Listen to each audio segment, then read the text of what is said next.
Talk to Arturo a little bit about kind of what you guys are doing, why you're here, what you're going into. But I'd be interested to hear a little bit, maybe what fields you guys are going into, just so I can kind of get to know you a little bit. Anybody want to say what field or what thing you're going into? Nursing. Nursing. How many people are going into nursing? Okay, about half or almost.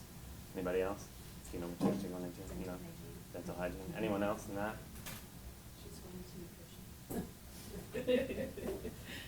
All right. Anything else that we didn't cover? Nutrition. Nutrition. And okay. Anybody else in that one?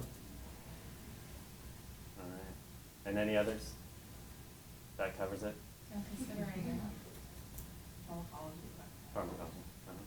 All right. Well, great. So I know that recently you guys have been talking about things like cholesterol and lipid. Come on in. Can you speak as loud as you can? Yeah, okay, I'll do my best. And what are you going into? I already asked all of them. I mean, as far as your program or what you're doing. Oh, nursing. In school, nursing, gotcha.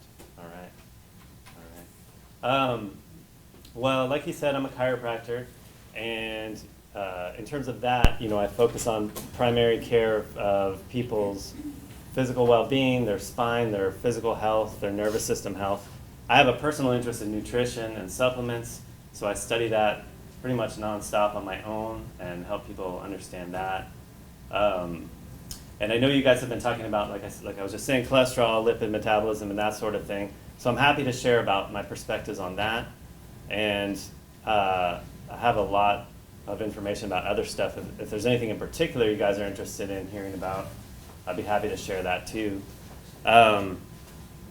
And so I guess beginning with cholesterol, because that's right, you guys did study a little bit about how cholesterol and fat and lipid metabolism and all that works. And we've been told, for at least the last 40 years that eating a low-fat diet is the healthiest thing we can do, for our heart health. That's starting to get a little bit, understood a little bit better lately, that maybe that's not the best idea. But it's still kind of the mainstream thing. Low-fat meats, low-fat foods tend to be considered what's the best for our heart health. And the truth of the matter is that the studies, in terms of the longevity studies, when they've studied people over years and years, they've found that that's actually not the case, that eating a low-fat diet is actually not better for your heart health. And that's what it turns out when they study people who eat low-fat diets and eat higher fat diets, or low cholesterol diets and higher cholesterol diets. And the data actually shows that it tends to be the people who eat the highest cholesterol diets tend to live the longest and die the latest. And the people who eat the lowest cholesterol diets tend to die sooner and have more heart disease and more heart problems.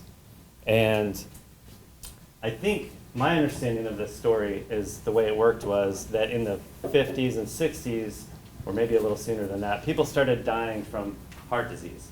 Before that, heart disease was relatively unknown. 100 years ago, almost no doctors knew about heart disease because almost no one who walked in their door had heart disease or died from heart attacks. And so it was sort of a modern disease, and they had to figure out why this was happening, why it was becoming the #1 killer. So they started doing autopsies on people who died of heart attacks, and they said, let's look at their heart and what's going on in the heart. So they found that the coronary artery was being clogged, and that's why the heart was not getting oxygen and then dying. And, they would have myocardial infarction. And so they cut open the arteries and they found cholesterol, just globs of cholesterol in there. And they thought, well, this must be the story. Cholesterol is getting into your bloodstream, clogging up your arteries, making your heart die, essentially, and then you die. And so cholesterol is bad. We've got to tell everybody to stop eating cholesterol.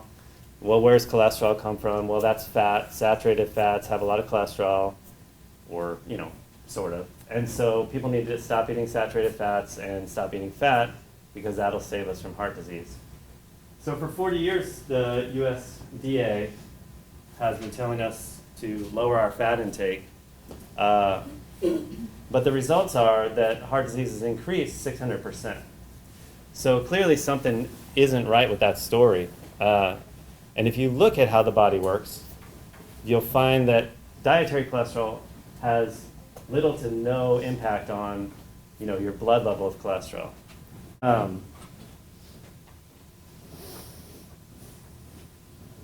so, again, with those studies about people who eat and how they eat and just seeing what happens to them down the road without looking at their blood chemistry, without, cutting open their arteries and looking at them, just this group of people eats a low cholesterol diet and this group of people eats a high cholesterol diet. When do they die? What do they die from? And so forth. Again, they found the high cholesterol diet led to longer life and less disease. And the low cholesterol diet led to shorter life and more disease.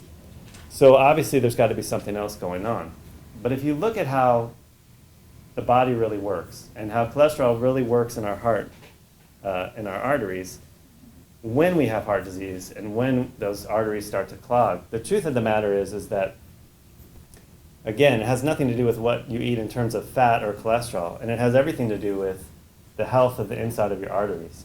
So the inside wall of all of our arteries is a very smooth surface, and it's required to be extremely smooth so when the blood flows through, there's no turbulence.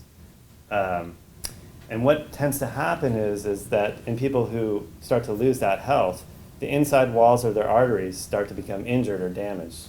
They become oxidized. You guys have learned about oxidation, free radicals. That sounds familiar? Okay, so free radical damage damages the interior lining of the arteries. And so now we have this, what's supposed to be a smooth surface has become rough, and there's a turbulence. And that's a problem. And so the body mobilizes its defenses and its resources to try to, correct the problem and fix the area. And so first the immune system, white blood cells and so forth, go to the area, try to correct the problem. They do a good job typically, but if that damage continues, if that free radical insult continues, then it overwhelms the immune system. It's more damage than the regular immune function can, the white blood cells and so forth can handle. So the body sends out the next line of defense, and that's actually cholesterol. So your liver sends cholesterol to the area. It's kind of like a stopgap, because if that interior lining of the artery walls breaches, which is what would eventually happen if it kept getting damaged, that's a big problem, because then blood is going in the wrong place in your body and you die quickly. So cholesterol gets mobilized and sent to the area, and basically to kind of fill the gaps, and then it has some other functions in the immune system to help recover some of the waste products and so forth. But the problem is, in people who end up having heart disease, that damage from the free radicals continues. And so the body continues to send cholesterol to the area and continues to send cholesterol to the area. And eventually, it clogs up the system. They have heart attacks. Their heart is starved of oxygen. The heart stops working, and that's, what a heart attack is. And so when they do bypasses, they send an artery around, or they, something around the clog to bypass that clog. So the problem isn't the cholesterol. The cholesterol is a byproduct, right? I mean, it's kind of like saying, people have a problem by having too many white blood cells in their body, but the white blood cells aren't the problem. The white blood cells are a byproduct, just like in this case, the cholesterol is a byproduct. So then the question really becomes, what's causing that damage in the arteries? And there's a number of things, but if you really boil it down, it's really primarily comes down to the dietary intake of sugar and processed carbohydrates or white carbohydrates. Sugar does a number of things that's bad for your arteries, and it's kind of an extensive list. But one of the things it does is increase the release of insulin. You guys are familiar with that kind of process? Insulin is the hormone that takes sugar out of your blood and puts it into cells. Well, if the amount of sugar in your blood continues to be elevated, your body continues to dump insulin into the system. Insulin is great in relative moderate or small quantities. It does its purpose. It takes sugar out, puts it in the muscle cells, puts it in whatever cells need it. When you have more sugar than that, then your body still has to put that sugar somewhere, because there's a fine balance of how much of anything is in your bloodstream, including sugar. So the next place it puts it is fat cells. So you start to produce more fat cells, and you stick the sugar in there. And eventually, with sort of a standard, common, modern-day American diet, more sugar is put into the bloodstream. And so your body can't then fill the fat cells anymore. It kind of continues to get overwhelmed. It continues to dump insulin into the system.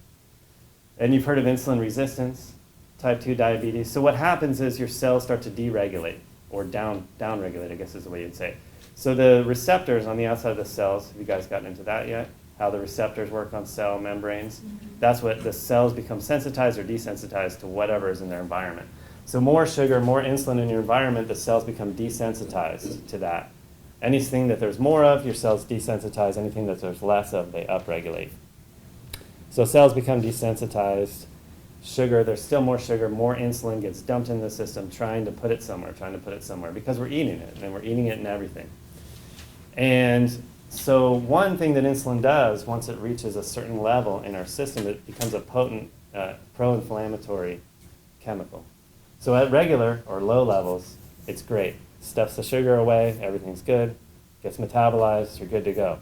But at high and continued levels of sugar, what it does is it causes pro-inflammation. And that insulin is hanging out in the arteries, in the bloodstream. And so that inflammation or that inflammatory aspect of the chemical starts to damage the arterial walls. And so really, what's damaging the inside of these arteries is this insulin and then the blood sugar. There's also a process called glycation, I believe. I don't know, what was that? Glycation, that was it. And that's a further step down the road. Once you have that cholesterol buildup, glycation is, you add the sugar molecules to the cholesterol, becomes a potent free radical, damages at an even greater rate. So then, we get cholesterol. So the bottom line being that all of the focus on cholesterol being the enemy is kind of misdirected. And a whole class of drugs was created from this cholesterol misunderstanding called statins, which I'm guessing you guys have probably heard of. And so now a huge percentage of the population is on statins. Statins, of course you got to take any of the pharmaceutical research with a grain of salt because a lot of it is kind of shoved through. But they do show, in some cases, a slight decrease in the incidence of heart disease or heart attacks. Most studies show relative no change, benefit, but some show a decrease. And statins do have a secondary effect, aside from the cholesterol lowering, which is they're an anti-inflammatory.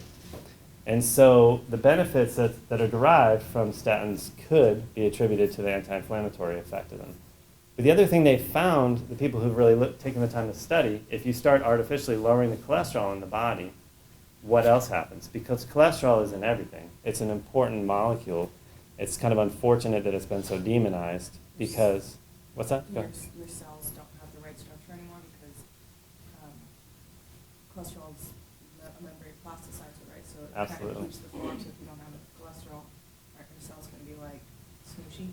Yeah, they're going to lose their physical characteristics. And the physical structure of your cells is what determines their function in a certain sense. And so, and a big area for cholesterol need is your brain. Your brain is a large percentage of just the overall structure of your brain is cholesterol. The myelination, which is around the nerve dendrites, not dendrites, I'm sorry, anyway, Axons.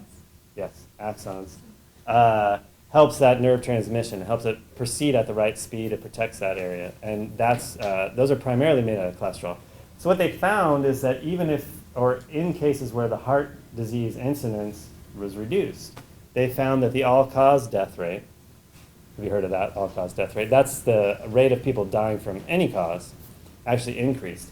And the biggest increase they found in studying statins was there was a 200% increase in suicides.